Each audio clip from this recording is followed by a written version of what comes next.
Olympia exhibition private limited तथा स्वास्तिक sustainable द्वारा प्रदेश की व्यावसायिक नगरी इंदौर में 3 दिवसीय इंडिया इलेक्ट्रिकल शो एवं सोलर एशिया एक्सपो का आयोजन किया जा रहा है।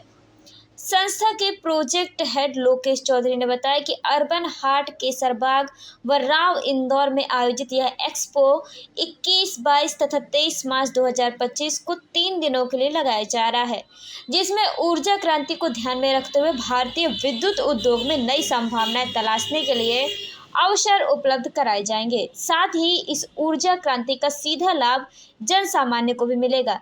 इससे जहां एक ओर सौर तथा पवन ऊर्जा को उपलब्धता से बिजली की लागत कम होगी, वहीं दूसरी ओर हर घर में सस्ती बिजली उपलब्ध होगी। ओलंपिया एग्जीबिशन प्राइवेट लिमिटेड द्वारा आयोजित एक्सपो के प्रायोजनकर्ताओं में भारत सरकार के उपक्रम भी शामिल हैं, जिसमें Satluj Jal Vidyut Nigam limited, SJVN, national thermal power corporation NTPC, national hydro electric power corporation NHPC, power grid तथा रूरल इलेक्ट्रिफिकेशन कॉरपोरेशन REC, गेंट सोलर प्रमुख रूप से शामिल हैं। यूक्रेन की और ये 2-3 लड़ाइयाँ चली ना सर, तो उनको बड़ी प्रॉब्लम हुई है। वो गैस पे चलते थे बेसिकली, वो gas is kind of green energy, तो गैस सप्लाई नहीं हुई तो they again go back to their thermal power plants, वापस कोयला भरने लगे और कोयला चालू करने लगे। क्योंकि एक स्टेबल पावर तो हमें ग्रिड को चाहिए ही चाहिए।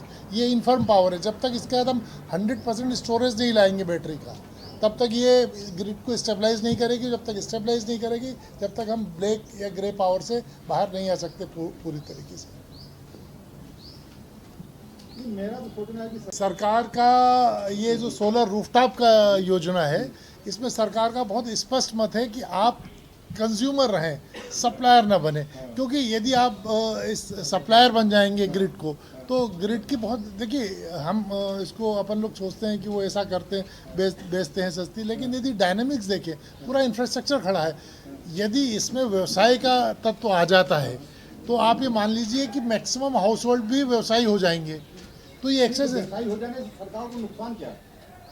सरकार का सर नहीं, नुकसान बता रहा हूँ ना सर, सरकार का नुकसान ये है कि इतने बड़े इंफ्रास्ट्रक्चर को हैंडल करना, उसके लॉसेस, उसके के लिए रेवेन्यू कहाँ से आएगा? आज इतना सब होने के बाद डिस्कॉम, आप तो बेहतर जानते हैं मुझसे, डिस्कॉम लॉस, सारी डिस्कॉम लॉस में चल रही है। देखिए सब्सिडी सर 1 किलोवाट पे 30,000 है, दूसरे किलोवाट पे भी 30,000 है, तीसरे किलोवाट पे 18,000 है, तो टोटल 78,000 पे कैपिंग है। इसके बाद आप कितना भी लगाएंगे, subsidy will remain the same. जैसे 3 किलोवाट से अगर ऊपर 5 किलोवाट या 1 किलोवाट लगाता है, सब्सिडी 78,000 की ही मिलेगी। सब्सिडी कैपिंग है, क्योंकि सरकार का ऐसा सोचना है कि जो छोटे घरेलू कंज्यूमर हैं, 3 किलोवाट में लगभग 360 यूनिट महीने की जनरेट होती है, 350 यूनिट। तो एक औसत घरेलू कंजम्पशन 350 यूनिट पर मंथ का एक सफिशेंट होता है। इसके बाद जो है वो अपर क्लास हो जाते हैं। ऐसा नहीं है। अब मैं फिर आपको बताता हूँ। देखिए, एक तो आप 2 रुपये की बिजली सोलर से फिर भी मिल सकती है, और किसी भी साधन से 2 रुपये या 2.5 रुपये की बिजली सोलर से ही मिल सकती है। 2.5 रुपये की बिजली जो कन्वेंशनल पावर है कि उसका जो कॉस्टिंग है वो अब 4 रुपये के आसपास ही आता है, 4 से कम नहीं आता है। एक चीज़। दूसरी चीज़, आपने बोला कि आप सरप्लस पावर इंजेक्ट करेंगे और उसका गवर्नमेंट की कंपनीज खरीदें।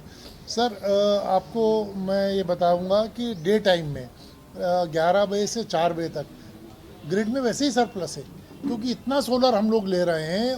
उस टाइम इंडस्ट्री यूज़ होती है, इंडस्ट्री यूज़ करती, बाकी जो कमर्शियल में पीक टाइम नहीं, कमर्शियल का पीक टाइम 5 बजे शाम से चालू होता है, तो उस टाइम वैसे ही सरप्लस है। आप यदि अपने टैरिफ को देखेंगे तो अभी government is planning to give rebate during day time tariff 11 बजे से 4 बजे तक। वो गवर्नमेंट की पॉलिसी तो केवल कमर्शियल नहीं, डोमेस्टिक में भी आ रही सर, डोमेस्टिक हाँ तो आए सर, इसलिए कि उस टाइम तो वैसे ही सरप्लस पावर है।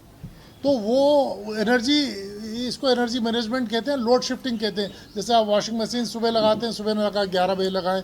आप प्रेस आपके घर में कोई सुबह करता है, सुबह न करके 11 से 4 तक, तो ये लोड शिफ्ट करे तो एक तो 2 चीज़ें होंगी, आपको भी लाभ होगा और ग्रिड को भी लाभ होगा।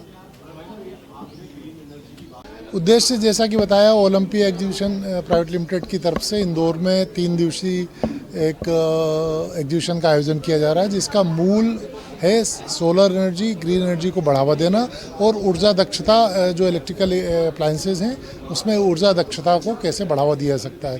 उद्देश्य एक ही है कि ऊर्जा दक्षता हो या ग्रीन एनर्जी को बढ़ावा देना हो, सोलर को बढ़ावा देना हो, हमें एमिशन कम करना है, ग्रीन हाउस गैसेस कम करना है, जिससे कि पर्यावरण को संतुलित किया जा सके। एक पहल है हमारी, तो कोशिश है, आप सभी लोगों का सहयोग चाहिए उसमें। अभी सरकार की तरफ से हम प्रयास कर रहे हैं कि कुछ सहयोग मिल जाए। अभी तो हम अपने प्रयासों से ही इसको आगे बढ़ा रहे हैं। ये 21 से 22 और 23 मार्च को रहेगा। हाँ जी। काहे का रेट सर? नहीं, ये तो देखिए, हम तो एग्जीबिटर्स को बुलाएंगे अक्रॉस द कंट्री से, जो अच्छी प्रोडक्ट्स रखते हैं, जो अच्छे प्रोडक्ट बेचते हैं, इकोनॉमिकल बेचते हैं, वो अपना एग्जीबिट करेंगे, डेमोन्स्ट्रेट करेंगे और वो ये नेगोशिएबल होगा उनके और ग्राहक के बीच में। हम एक प्लेटफॉर्म प्रोवाइड कर रहे हैं, हम खुद से कोई चीज़ नहीं बेच रहे हैं। लगभग 70 से 80 स्टॉल का हमारा आकलन है। ज़्यादा भी हो सकते हैं, क्योंकि अभी हमारे पास करीब 30-35 स्टॉल बुक हो चुके हैं। काफ़ी अच्छा प्रोत्साहन है, क्योंकि सेंट्रल इंडिया में इस तरह के आयोजन बहुत दिनों से नहीं हुए हैं। इसलिए रिस्पांस को देखते हुए हमें लग रहा है कि हम 100 तक स्टॉल्स हमारे पास हो जाएंगे। Thank you. समझ के, मार्केट को समझ के, क्योंकि कितने में बिकता है ये अमूमन सभी को मालूम है। मैं अपने घर में एक 3 किलोवाट का सिस्टम लगाने जाऊंगा तो मेरे पास 10 वेंडर आएंगे, 10 कोटेशन आएंगे, तो मुझे ये मालूम पड़ जाएगा बिकता कितने में है। बिकता कितने में ये मालूम है। और ऐसे आयोजनों में जो टेक्नोलॉजी प्रोवाइडर्स हैं, जो सिस्टम सप्लायर्स हैं, उनसे सिस्टम कंपोनेंट की यदि कीमत मालूम पड़ जाएगी, तो एक जो लाभ है, जो व्यवसायी का लाभ है, वो डेल्टा भी मालूम पड़ जाएगा। तो एक व्यवसाय के, एक रोजगार के अवसर भी सुनिश्चित होते हैं। और ये छोटे छोटे प्रयास हैं। आप देख रहे हैं, जैसा विषय के बारे में यदि मैं बात करूं तो क्लाइमेट चेंज एक बड़ा प्रेसिंग विषय है, बहुत ही ज्वलनशील विषय है, जो पूरे मानव जाति के लिए बड़ा गंभीर है और तापमान बढ़ रहा है। तो इन सबको न्यूट्रलाइज करने के लिए हमें ग्रीन हाउस गैस कम करनी होती है। ग्रीन हाउस गैस कम करने के बहुत सारे तरीके हैं। मिनिमाइज़ करें और अवॉइड करें, रीयूज़ करें, या फिर हम स्विच ओवर हो जाएं अल्टरनेट फ्यूल में। तो हम अल्टरनेट फ्यूल में स्विच ओवर होने की अभी बात कर रहे हैं। इसी एग्जीबिशन में इलेक्ट्रिकल सेगमेंट भी है, जहां एनर्जी एफिशिएंसी और ऊर्जा दक्षता से संबंधित उपकरण हमारे दैनिक जीवन में प्लस व्यावसायिक उपयोग में क्या क्या हो सकते हैं, उसका प्रदर्शन भी किया जाएगा। तो ग्रीन हाउस गैस को कम करने के दो ही 3 तरीके होते हैं। अवॉइड करें, पॉसिबल नहीं, क्योंकि डेवलपमेंटल फेज़ है, विकास भी करना है, और हमारे जीवन शैली भी ऐसी हो गई है कि अब हम पैदल नहीं चल सकते, या बहुत सारे काम हैं जो हमें मशीनों पर आश्रित रहना है। तो हम दक्षता के साथ उपयोग करें, और जहाँ तक हो सके ये फॉसिल फ्यूल बेस्ड जो जिसमें धुआं ज़्यादा निकलता है, उससे स्विच ओवर होकर ग्रीन एनर्जी में जाए। तो ये बेसिक कॉन्सेप्ट होता है इस तरीके के प्रयोजनों का। इसीलिए भारत सरकार की जो पावर ग्रिड कंपनी है वो स्पॉन्सर कर रही, सपोर्ट कर रही, सहयोग कर रही इस तरह के आयोजन को। आप लोग इससे संबंधित और कोई सवाल या और कोई आप जिज्ञासा हो सोलर के बारे में पूछने की, स्कीम के बारे में पूछने की, तो आप